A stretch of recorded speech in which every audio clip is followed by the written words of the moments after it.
একদিন এক পুকুরে একটি ব্যাঙ থাকতো।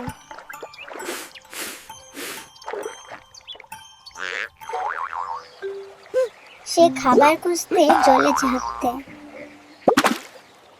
খাবার খুঁজতে গিয়ে সে একটি মোবাইল দেখতে পায়। মোবাইলটি হাতে নিতেই মোবাইলটি জ্বলে ওঠে।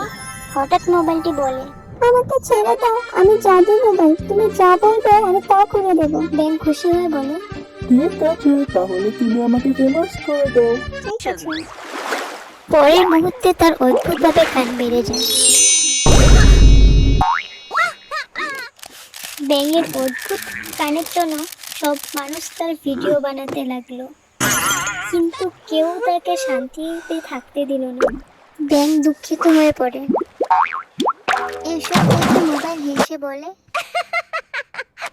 ফেমাস হওয়া সহজ, কিন্তু শান্তি হারানো আরো সহজ। Subscribe, follow, like, and comment.